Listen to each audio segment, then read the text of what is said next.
Hello everyone, నమస్తే. Welcome to అదిరేటి రుచులు. ఈరోజు ఇడ్లీ, అన్నం, పుల్కా, రోటీ దేని లేకైనా సరే, పొంగల్ లేకి దేని లేకైనా సరే చాలా రుచిగా ఉండే టేస్టీగా పప్పుచారు ఎలా తయారు చేసుకోవాలో తెలుసుకుందాము.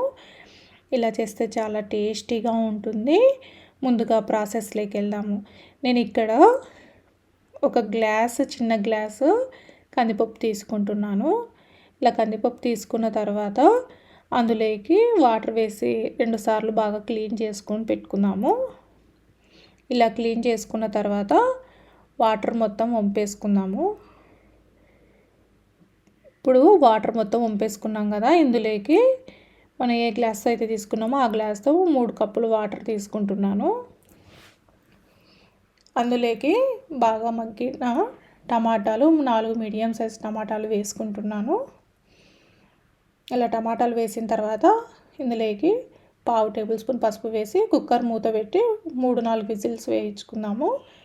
నేను నిమ్మకాయ సైజంత చింతపండు నానబెట్టి పక్కన ఉంచుకున్నాను. ఇప్పుడు విజిల్స్ వచ్చేసాయి కదా, స్టవ్ బంద్ చేసి ఇంకొక గిన్నెలోకి మునక్కాడలు వేసుకొని అందులోకి మునక్కాడలు ఉడికించుకోవడానికి 1 గ్లాస్ ఆఫ్ వాటర్ వేసుకొని అందులోకి కొంచెం సాల్ట్ వేసుకొని ఉడికించుకుందాం మూత పెట్టి.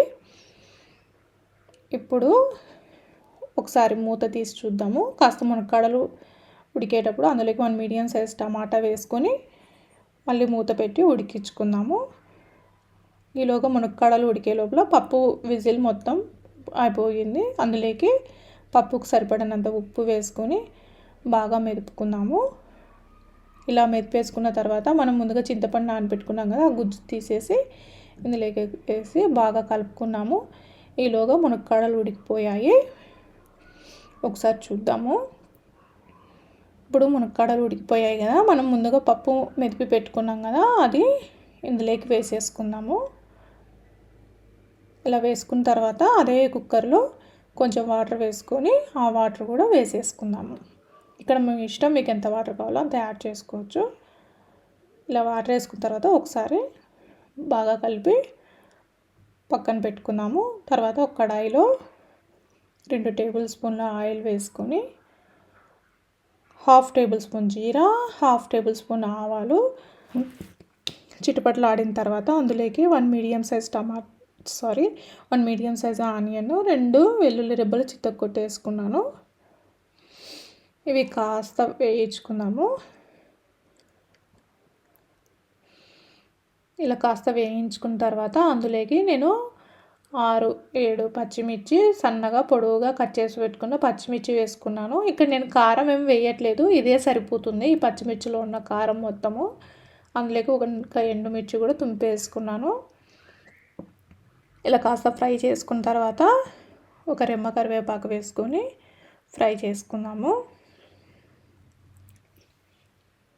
ఇప్పుడు కాస్త ఫ్రై అయిపోయాయి కదా, ఇందులోకి నేను 1/2 ఇంచు అల్లము, 4-5 వెల్లుల్లి రెబ్బలు కచ్చాపచ్చాగా దంచి వేసుకుంటున్నాను. ఇలా కాస్త అల్లం వెల్లుల్లి కూడా పచ్చివాసన పోయేంత వరకు వేయించుకొని తర్వాత ఇంగు వేసుకొని ఒకసారి కలుపుకుందాము.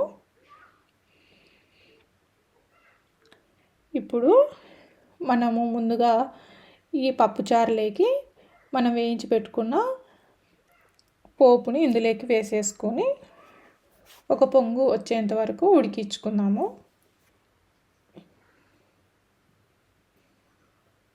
ఇప్పుడు ఒకసారి బాగా కలుపుకొని మూత పెట్టి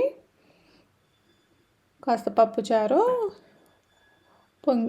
పొంగు వచ్చేంత వరకు ఉడికించుకుందాము. ఇలా కాస్త పొంగు వచ్చిన తర్వాత ఇందులోకి మనం సన్నగా కట్ చేసి పెట్టుకున్న కొత్తిమీరని వేసుకొని కాసేపు ఉడికించుకుందాము.